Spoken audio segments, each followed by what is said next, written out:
मेरा नाम है Nitin. Welcome to my channel English 24/7 by Nets. दोस्तों लास्ट वीडियो में मैंने आपको मोडाल्स के बारे में बताया था कि मोडाल्स का यूज़ आप नेचुरल वे में कैसे कर सकते हैं, जिसमें हम लोगों ने वुड, शुड हैव और कैन का यूज़ करना सीखा था। उसकी प्रैक्टिस हमने अच्छे से की थी। आई होप सो वीडियो अपने ध्यान से ज़रूर देखी होगी और उसका यूज़ आप इजीली समझ गए होगे। इनकेस वो वीडियो आपसे मिस हो गई है तो प्लीज़ आई बटन पे क्लिक कीजिए ताकि वो चारों मोडाल्स आपके माइंड में क्लियर हो जाए। आज मैं दोस्तों आपको रिमेनिंग मोडाल्स के बारे में बताने वाला हूं, तो वीडियो अंत तक जरूर देखिएगा ताकि आपको वो सारे मोडाल्स क्लियर हो जाए और आप उनका यूज़ इजीली समझ पाएं। तो चलिए दोस्तों वीडियो को शुरू करते हैं। टॉपिक मैं आपको ऑलरेडी बता चुका, आज हम मोडाल्स के बारे में बात करेंगे। ये पार्ट 2 है, पार्ट 1 हम ऑलरेडी बना चुके हैं, यानी कि मैं ऑलरेडी एक वीडियो आपके लिए उसके बना चुका हूं। आज हम रिमेनिंग मोडाल्स की बात करते हैं। दोस्तों मोडाल्स मैंने आपको ऑलरेडी दोस्तों बताया कि वो क्या होते हैं। कंडीशंस यानी कि सिचुएशंस को आपको माइंड में लेके आना है, मोडाल्स इजीली क्लियर हो जाएंगे और आप उनको यूज़ भी सीख जाएंगे। तो चलिए दोस्तों स्टार्ट करते हैं। सबसे पहला हमारे पास यूज़ है कुड। ठीक है दोस्तों, कुड का यूज़ हमें कहाँ करना है? वो सेंटेंसेस या वो एक्सप्रेशंस जिनके लास्ट में आप सका, सकी, पाया, पाई वर्ड का यूज़ कर रहे हैं, लास्ट में यानी कि पास मिला के यूज़ कर रहे हैं।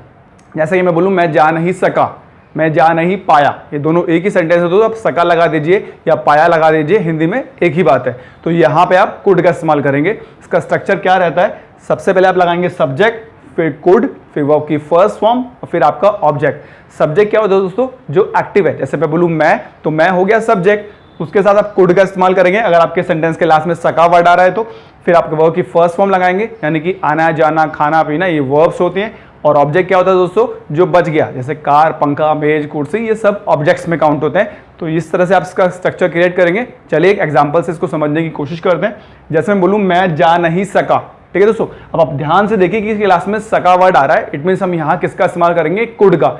अगर आप इसको बोलेंगे मैं जा नहीं पाया तो भी एक ही बात है। आप इसको सका लगा के बोलिए या पाया लगा के बोलिए, एक ही बात है। तो मैक इंग्लिश होती है दोस्तों आई। अब सका वर्ड यहाँ आ रहा है तो हमने लगाया यहाँ पे कुड। अब अगर आप ध्यान से देखें तो ये एक नेगेटिव एक्सप्रेशन है, यानी कि इसमें हम नहीं का इस्तेमाल कर रहे हैं, तो आप यहाँ पे नॉट का भी इस्तेमाल करेंगे। और जाने की इंग्लिश होती है गो, तो कंप्लीटली ये हो जाएगा दोस्तों आई कुड नॉट गो। मैं जा नहीं सका तो आई कुड नॉट गो, मैं आ नहीं सका तो आई कुड नॉट कम, मैं बोल नहीं सका तो आई कुड नॉट स्पीक। ठीक है दोस्तों, तो जिस भी एक्सप्रेशन के लास्ट में आप सका वर्ड लगा रहे हैं वहां पे आप कुड लगा दीजिए। तो आई होप सो ये आपको क्लियर हो गया होगा। नेक्स्ट है दोस्तों कुड हैव। अच्छा, कैन का यूज मैंने आपको लास्ट वीडियो में बताया था। कैन मींस अपनी एबिलिटी यानी कि क्षमता को शो करने के लिए।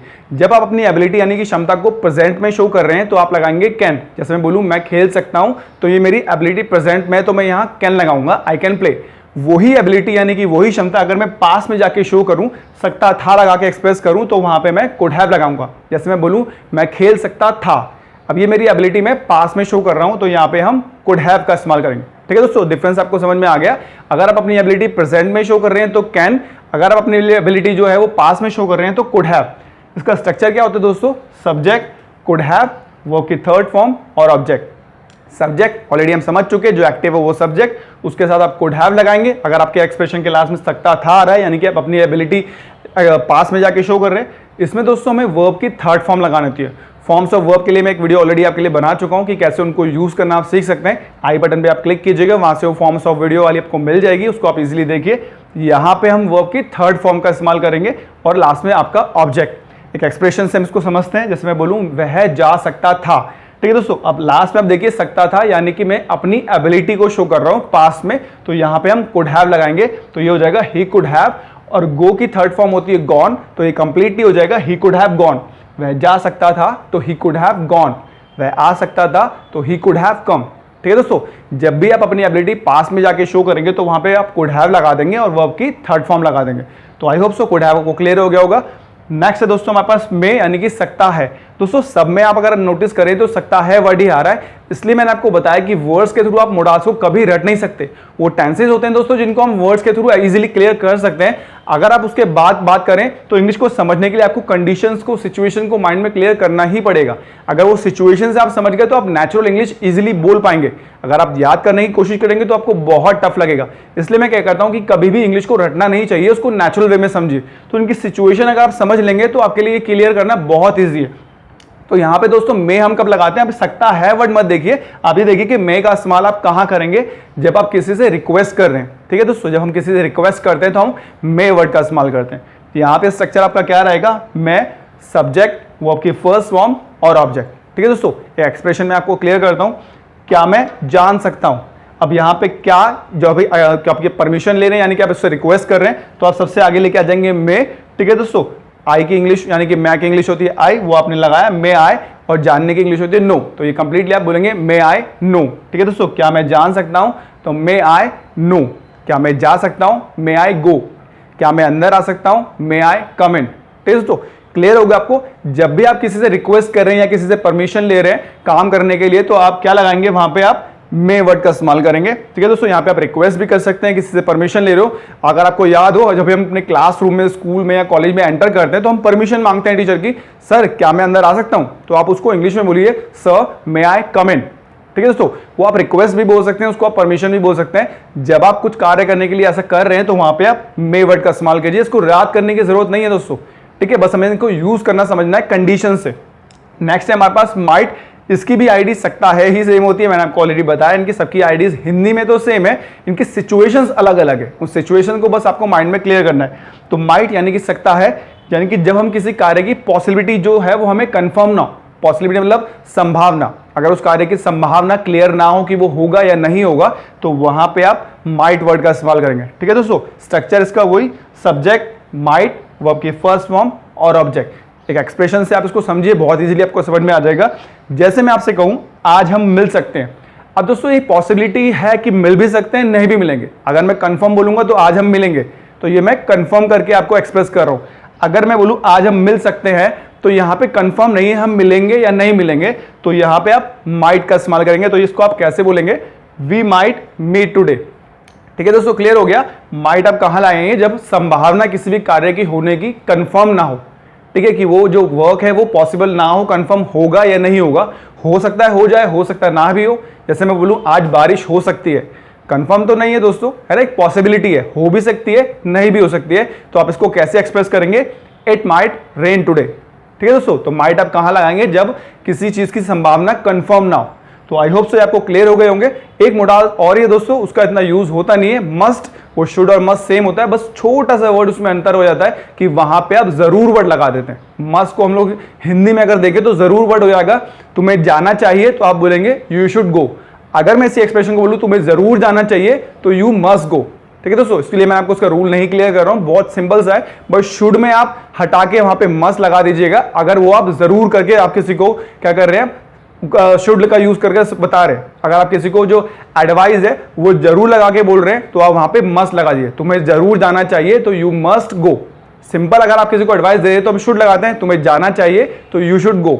अगर मैं एडवाइस जरूर लगा के यानी कि फोर्स करके दे रहा हूं, तो वहां पे मैं मस्ट लगा दूंगा, तुम्हें जरूर जाना चाहिए तो you must go.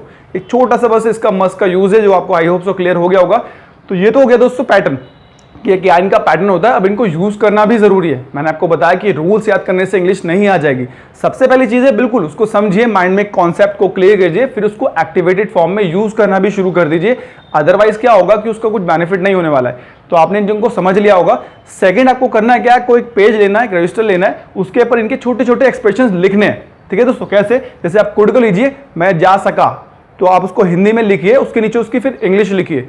I could go, मैं आ सका, आई कुड कम, मैं बोल नहीं पाया, आई कुड नॉट स्पीक। आपको क्या करना है, ऐसे छोटे छोटे एक्सप्रेशंस पेज पे लिखने हैं, पहले हिंदी में और उसके नीचे फिर उसकी इंग्लिश लिखनी है, ताकि आपको उसका यूज क्लियर हो जाए। ठीक है दोस्तों, फिर जब आप कुड के ऐसे 4-5 एग्जांपल्स लिख लें, फिर आप कुड हैव पे जाइए, उसके बाद आप मे पे जाइए, उसके बाद माइट पे जाइए। छोटे छोटे इनके हिंदी सेंटेंसेस बनाइए और उसके नीचे उनकी इंग्लिश लिखिए, फिर देखिए कि आप उनके आंसर्स क्लियरली लिख रहे हैं या नहीं।